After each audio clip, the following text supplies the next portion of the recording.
Hello, wonderful universe. It's Jennifer here at Eureka Astrology and Healing. And today we are talking about the Aries full moon. The Aries full moon is on October 9th, 2022 at 3:54 p.m. Central Standard Time. So let's take a look at the astro notables. And why we do this is to understand the bigger story, right? Nothing is concrete.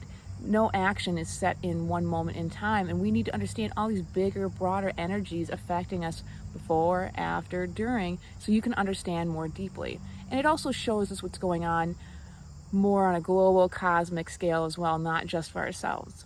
This is also not a specific to your birth chart, and so when I'm saying all these things, you have to remember it may be affecting you very differently in a specific part of your life, and I'm doing a broad thing. And if you're always interested, you can always contact me and I can do you an astrological reading, and we can just get in there and get in depth and say how it's really going to be affecting you in which areas of your life. But again, why we do the notables is just to understand the bigger picture, because if you just see the close up and you miss the forest from the trees, the story gets a little bit hard and complicated, right? You're missing the larger picture. So the first notable that I'm extremely excited about is planets are finally starting to go direct, meaning moving forward and not reassessing and redoing things. Now, many are still retrograde, but notably Mercury is moving direct finally, still in Virgo, and that is playing into the whole story that we're going to go into, but finally direct. And then yesterday, October 8th, Pluto stationed direct, meaning that it's moving direct now, kind of. It's really slow and it's really amped up, and I really feel like this is another notable. So Pluto is at 26 degrees of Capricorn. This is the last time it's going to be at this degree for 200 and some years. It's rounding out a very large, bigger story here. And as well, you all know, America's having its Pluto return, but I'm not going to talk about that. I'm talking about how it's affecting us. You know, if you can find notable notes, because obviously it's affecting everybody, the world, the country. But back in 2008, and then into 2009, Pluto went into Capricorn. And what I'm seeing, because I like to see what's actually happening around me and what I can note in real life, real time, right? Because astrology is not just this, mental thing that doesn't really happen. It's always in motion, and as above, so below. It's expressing itself. And how I'm seeing it expressed with some people who have strong Capricorn placements, meaning a Capricorn moon, sun, rising, or multiple planets, is that there's something being finished here, a story. One person was told in her chart that she was having to do a final test with this Capricorn and the Pluto and the Capricorn and a placement she had. She was a little upset by that, and I completely understand, because it's been long and it's been tedious, maybe, very Capricornian, but also it's been digging up a lot of stuff. And so then she did, though, let me know that she accepted it and was actually kind of looking forward to being finished. I have another person I know who has a Capricorn rising, and she felt when Pluto moved into Capricorn, some, what we'd say, tests came about and challenges came about in her life in 2008 and 2009. And recently, things are resurfacing for her that happened at that time. Similar challenges, not the same challenge, very similar challenges. But she said to me, I'm taking that information and those skills that I learned then, and I'm applying them now. So what happened for you around 2008, 2009 that maybe was dealing with structure, your actual foundation, your responsibility, your authority, how you use your authority, maybe how you misuse your authority, how others may misuse it on you. This is going to be coming up, and it's, I don't want to say a final test for us, though in our lifetime, this is the last time it's going to be there in Capricorn. So we really need to think about how can we finalize this and create that foundation in a good way. Now, Pluto will move back into Capricorn again next year for a little bit, but it's not going to hit this degree again. So keep that in mind. And then another notable that I'm bringing in with this too has to kind of deal with the same theme here, is that it's a long story that's trying to kind of finish itself out, and that is the Uranus and Taurus and Saturn and Aquarius square. We had it happen 3 times in 2021 in February, mid-February. mid-June, and then in later December of 2021, where they directly conjuncted exactly. Now, what we have here on October 6th, 7th, 8th, 9th, this whole area around here, is that they don't come exactly conjunct, but very, very close to being, not conjunct, apologies, square each other. Mercury's in retrograde right now. I'm doing my best. And so they square each other. So another tensious aspect here, where we might be trying to finalize something that was coming up last year, especially around, we're trying to figure out our individuality and our authority and our individuality and our uniqueness, right? But also our value, and bringing in our new sense of value and worth into a story and recreating that whole foundation. But also, very importantly, which the world's experiencing right now, how do we deal with our resources, what we value, our food, our water, our air? Things are shaking up, and this, again, so this would be an internal thing that I'm talking about, and working with your life. This could also be global. I feel like this might be some sort of final release. Right now, unfortunately, we're having a lot of flooding and earthquakes, and I really feel like the earth is trying to shake us up a little bit and say, like, we need to do this differently, and also, like, it may be creating its own new foundation, maybe regardless of us. It doesn't have to matter. Sometimes things aren't personal, but there's a lot of tension. So that's the last notable. There's a lot of tension in this chart for this full moon. As we know, as I said, full moons on their own are already a tensious aspect, because if just for a refresher, the sun is over on one side and the moon is on the other. They're opposing each other. They want to balance each other. I mean, ideally you can balance each other, but sometimes it's like they just don't see each other eye to eye. They complete each other, but sometimes their difference is just too great. So, and I'm going to bring in a little bit more story to this whole chart before I go into the aspects, because I like to give feelings, impressions, and more examples than just the straight aspects, because that can get a little boring. And so I went to Raven Caldeira's Moon Phase Astrology book, loving it. So, all right, the Aries full moon. And I kind of looked at the other phases first to think about it. And, the new moon is the infant moon. It's innocent, it's young, it doesn't know any better, it's excited, it doesn't, it tries anything, because everything is a possibility, and nothing, I don't say nothing is tainted. There's been no harsh, potentially, lessons happening to that moon yet. And so as the moon's working its way to getting to the full moon, sometimes the moon, that Aries moon, and those cycles get disillusioned, finds out not everyone's so kind, not everyone has a pure heart. Well, I shouldn't say pure heart, but like has your best intentions, right? But then you get to this full moon, right? Here we are at the Warrior's moon. The Warrior's moon is the Aries full moon. And this Aries has had the innocence, has lost some of the innocence, but is now ready to say, I am willing to pick up a cause to fight for that I believe in with my heart. I am going to use my courage. I'm going to use my fire to do this.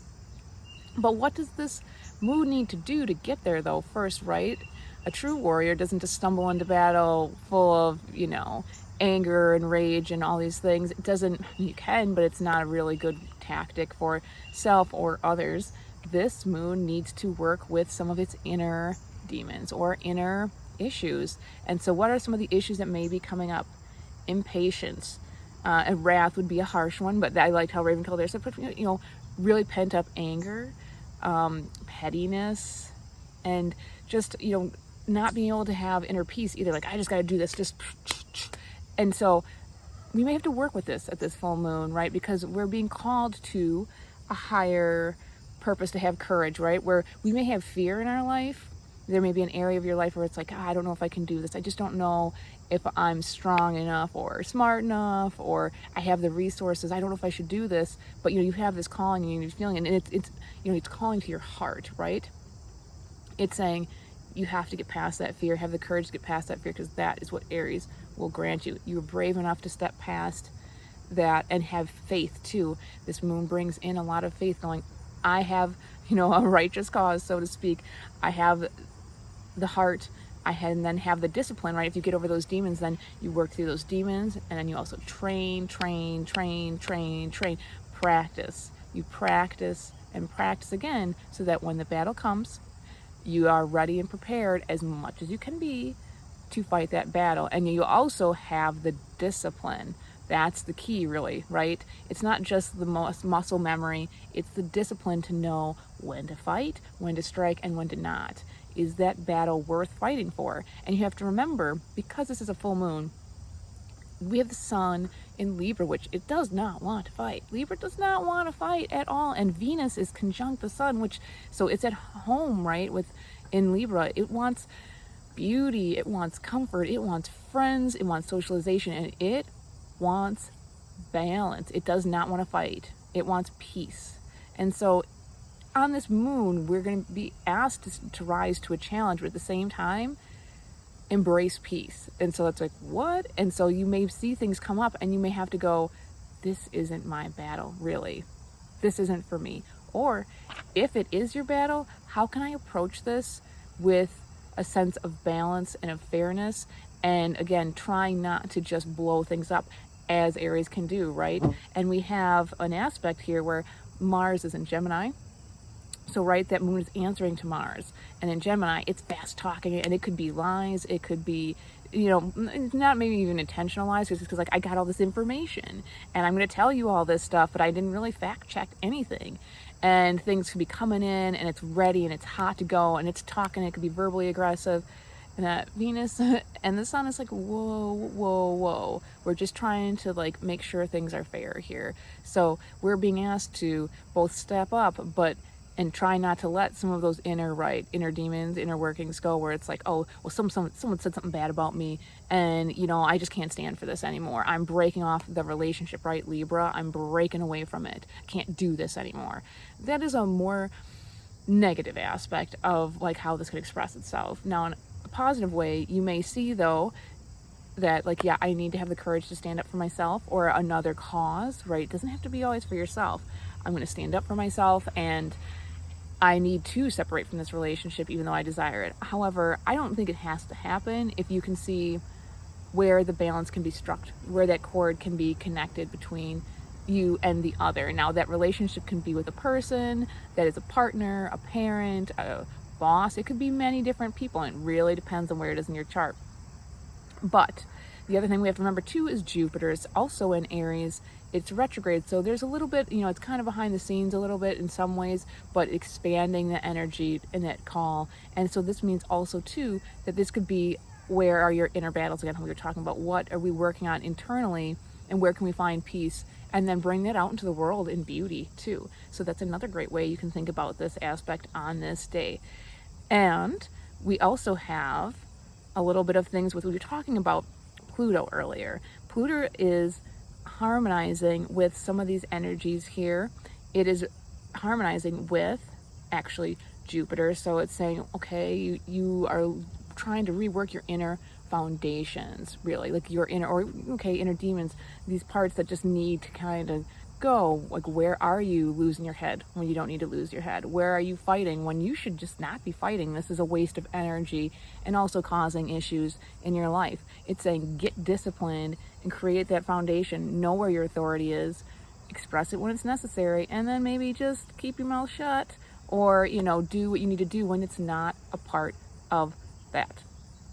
And then coming into more attention, as we talked about a little bit earlier as well, the Uranus and Saturn square is really still, again, hearkening to making us think about how are we redoing that foundation and our resources all along. So they're not directly linked extremely to the chart, except for Saturn is actually working on the sun and the moon. So it's helping with the foundation a little bit there, saying how can you do this? How can you do this? But Uranus is quincunx to both the sun, or to at least to the sun, and it's not being seen very well by the sun and the moon. Let's put it that way, meaning that discord and that value where we're trying to struggle with maybe our personal value is shaking up the whole, like, how do we work in these relationships, and how do we step up in these relationships, and how do we, fight the good fight at the same time. So there could be a little hidden discourse going on this day particularly.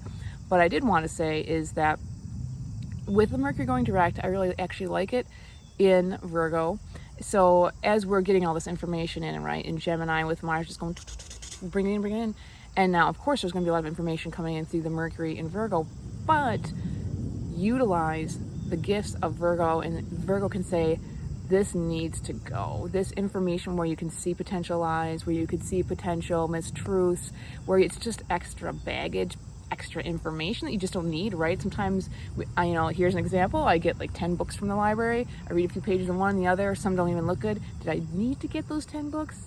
No, I probably could have got 2, read one fully and skimmed the other, and then waited to get the other one. Because when you stretch yourself out, are you really gaining that much knowledge, or are you even remembering it right too? Are you remembering what you took in right?